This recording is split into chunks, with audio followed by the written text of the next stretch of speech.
Hello friends, Shastri's ಕಿಚನ್ಗೆ ಸ್ವಾಗತ. ಇವತ್ತು ನಾನು ಒಂದು ಹೆಲ್ದಿ ರೆಸಿಪಿ ಮಾಡ್ತಾ ಇದ್ದೀನಿ. ಸೊಪ್ಪಿನ ಕೂಟ್ ಮಾಡ್ತಾ ಇದ್ದೀನಿ. ಇದು ತುಂಬ ಟೇಸ್ಟಿ ಇರುತ್ತೆ ಮತ್ತು ತುಂಬ ಸಿಂಪಲಾಗಿ ಮಾಡುವಂಥ ರೆಸಿಪಿ. ಯಾವುದೇ ಥರ ಜಾಸ್ತಿ ಮಸಾಲೆ ಇಲ್ದಿರ ಮಾಡುವಂಥ ರೆಸಿಪಿ ಇದು. ಇದು ತುಂಬ ಟೇಸ್ಟಿ ಇರುತ್ತೆ. ಅನ್ನದ ಜೊತೆ ಚಪಾತಿ ಜೊತೆನೂ ಇದು ತುಂಬ ಚೆನ್ನಾಗಿರುತ್ತೆ. ಇದು ಸೊಪ್ಪಿಂದ ಮಾಡೋದ್ರಿಂದ ತುಂಬ ಹೆಲ್ದಿನೂ ಇರುತ್ತೆ. ಬನ್ನಿ ಈ ರೆಸಿಪಿನ ಮಾಡೋದು ಹೇಗೆ ಅಂತ ನೋಡೋಣ. ಈ ರೆಸಿಪಿ ಮಾಡೋದಕ್ಕೆ ನಾನು 1 ಕಟ್ಟಷ್ಟು ದಂಟಿನ ಸೊಪ್ಪು ತಗೊಂಡಿದ್ದೀನಿ. ಈ ದಂಟಿನ ಸೊಪ್ಪನ್ನ ಚೆನ್ನಾಗಿ ಕ್ಲೀನ್ ಮಾಡಿಕೊಂಡು ಬಿಡಿಸಿಟ್ಕೊಂಡು ಇದನ್ನು ನೀರಲ್ಲಿ ಚೆನ್ನಾಗಿ ಒಂದು 3ರಿಂದ 4 ಸಲ ತೊಳೆದ್ಬಿಟ್ಟು ಸಣ್ಣದಾಗಿ ಹೆಚ್ಚಿಟ್ಕೊಳ್ಳೋಣ. ಸೊಪ್ಪು ಯಾವಾಗಲೂ ತೊಳೆದ ಮೇಲೆ ಹೆಚ್ಕೋಬೇಕು. ಈ ಥರ ನಾನು ಸಣ್ಣದಾಗಿ ಹೆಚ್ಚಿಟ್ಕೊಂಡಿದ್ದೀನಿ ದಂಟಿನ ಸೊಪ್ಪನ್ನ ಕ್ಲೀನ್ ಮಾಡಿಕೊಂಡು. ಈಗ ಈ ಕೂಟ್ ಮಾಡೋದಕ್ಕೆ ನಾನು 1 ಕಪ್ಪಷ್ಟು ತೊಗರಿಬೇಳೆ ಮತ್ತು 1 ಕಪ್ಪಷ್ಟು ಹೆಸರುಬೇಳೆ ತಗೊಂಡಿದ್ದೀನಿ. ಈಗ ಇದೆರಡನ್ನು ಚೆನ್ನಾಗಿ ತೊಳೆದ್ಬಿಟ್ಟು ಒಂದು ಪ್ರೆಷರ್ ಕುಕ್ಕರ್ಗೆ ಟ್ರಾನ್ಸ್ಫರ್ ಮಾಡ್ಕೊಳ್ತೀನಿ. ಈ 2 ಕಪ್ಗೆ 4 ಕಪ್ಪಷ್ಟು ನೀರು ಸೇರಿಸ್ಕೊಳ್ತಾ ಇದ್ದೀನಿ. ಇದಕ್ಕೆ ಒಂದು ಅರ್ಧ ಚಮಚ ಅಷ್ಟು ಅರಿಶಿನದ ಪುಡಿ ಮತ್ತು 1 ಚಮಚ ಅಷ್ಟು ಎಣ್ಣೆ ಸೇರಿಸ್ಕೊಂಡು ಇದನ್ನು ಚೆನ್ನಾಗಿ ಪ್ರೆಷರ್ ಕುಕ್ ಮಾಡ್ಕೊಳ್ತೀನಿ. ಒಂದು 4ರಿಂದ 5 ವಿಸಿಲ್ ಪ್ರೆಷರ್ ಕುಕ್ ಮಾಡ್ಕೊಳ್ತೀನಿ. ಬೇಳೆ ಸಾಫ್ಟಾಗಿ ಬೇಯಬೇಕು ಅದಕ್ಕೆ. ಈಗ ಒಂದು ಬಾಣಲಿಗೆ 1 ಸ್ಪೂನಷ್ಟು ತುಪ್ಪ ಸೇರಿಸ್ಕೊಳ್ತಾ ಇದ್ದೀನಿ. ತುಪ್ಪ ಒಳ್ಳೆ ಟೇಸ್ಟ್ ಕೊಡುತ್ತೆ ಈ ಕೂಟ್ಗೆ. ಇಲ್ಲಾಂದರೆ ಎಣ್ಣೆನೂ ಹಾಕ್ಕೋಬೋದು. ಇದ್ರ ಜೊತೆಗೇ 1 ಸ್ಪೂನಷ್ಟು ಸಾಸಿವೆ ಸೇರಿಸ್ಕೊಳ್ತಾ ಇದ್ದೀನಿ. ಸಾಸಿವೆ ಸ್ವಲ್ಪ ಸಿಡೀಲಿ. ಈಗ ಒಂದು 2 ನಾನು ಈ ಥರ ಹಣ್ಣಾಗಿರೋ ಮೆಣಸಿನ್ಕಾಯಿ ತೊಗೊಂಡಿದ್ದೀನಿ. ನೀವು ಬೇಕಾದರೆ ಹಸಿ ಮೆಣಸಿನ್ಕಾಯಿ ಹಾಕ್ಕೋಬೋದು. ಸ್ವಲ್ಪ ಇಂಗು ಸೇರಿಸ್ಕೊಳ್ತಾ ಇದ್ದೀನಿ. ಈಗ ಇದಕ್ಕೆ ಹೆಚ್ಚಿಟ್ಕೊಂಡಿರೋವಂಥ ಸೊಪ್ಪು ಸೇರಿಸ್ಕೊಂಡು ಒಂದು ಸ್ವಲ್ಪ ಬಾಡಿಸ್ಕೊಳ್ಳೋಣ ಎಣ್ಣೆಲಿ, ತುಪ್ಪದಲ್ಲಿ.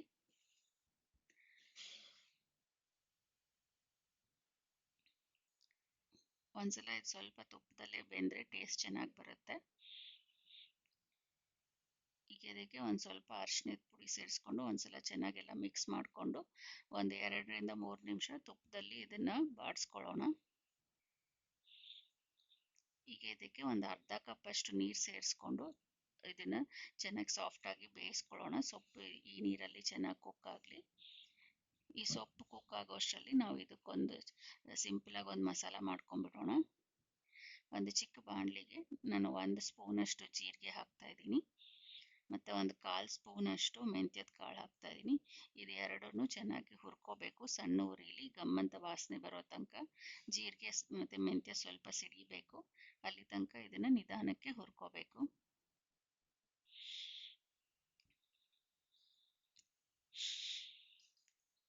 ಇದು ಈಗ ಹುರ್ಕೊಂಡು ಹಾಕಿದೆ.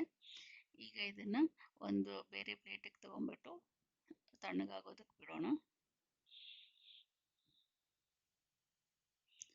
ಈಗ ಇದೇ ಬಾಣಲಿಗೆ 1 ಸ್ಪೂನಷ್ಟು ಎಣ್ಣೆ ಸೇರಿಸ್ಕೊಳ್ತಾ ಇದ್ದೀನಿ.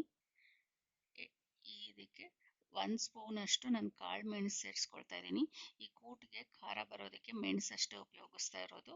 ಸೊ ನಿಮ್ಮ ಖಾರಕ್ಕೆ ತಕ್ಕಂತೆ ನೀವು ಈ ಮೆಣಸನ್ನ ಜಾಸ್ತಿ ಅಥವಾ ಕಡಿಮೆ ಮಾಡ್ಕೋಬೋದು. ಇದನ್ನು ಚೆನ್ನಾಗಿ ಹುರ್ಕೊಳ್ಳೋಣ. ಸ್ವಲ್ಪ ಮೆಣಸು ಕಾಳು ಸಿಡಿಯೋ ತನಕ ಇದನ್ನು ಹುರ್ಕೋಬೇಕು.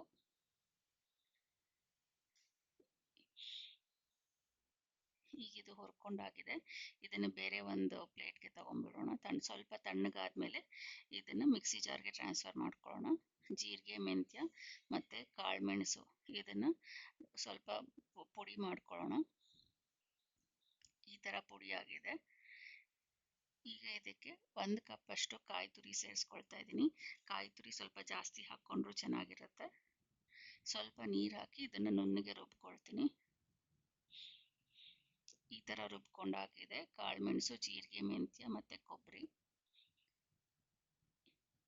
ಈಗ ಸೊಪ್ಪು ಬೆಂದಿದೆ.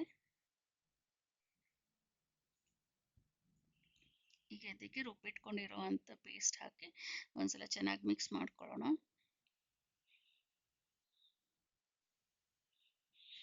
ಈಗ ಮಿಕ್ಸಿ ಜಾರ್ಗೆ ಸ್ವಲ್ಪ ನೀರು ಸೇರಿಸ್ಕೊಂಡು ಆ ನೀರನ್ನು ಇದಕ್ಕೆ ಸೇರಿಸ್ಕೊಳ್ಳೋಣ.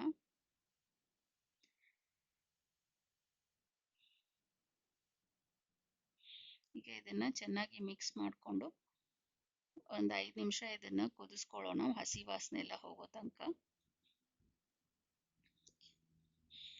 ಈಗ ಈ ಬೇಳೆನ ಸ್ವಲ್ಪ ಮ್ಯಾಶ್ ಮಾಡ್ಕೊಂಡ್ಬಿಡೋಣ.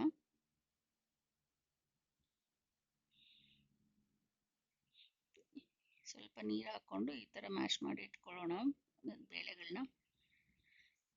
ಈಗ ಇದಕ್ಕೆ ಸ್ವಲ್ಪ ಉಪ್ಪು ಸೇರಿಸ್ಕೊಂಡು ಚೆನ್ನಾಗಿ ಮಿಕ್ಸ್ ಮಾಡ್ಕೊಳ್ಳೋಣ.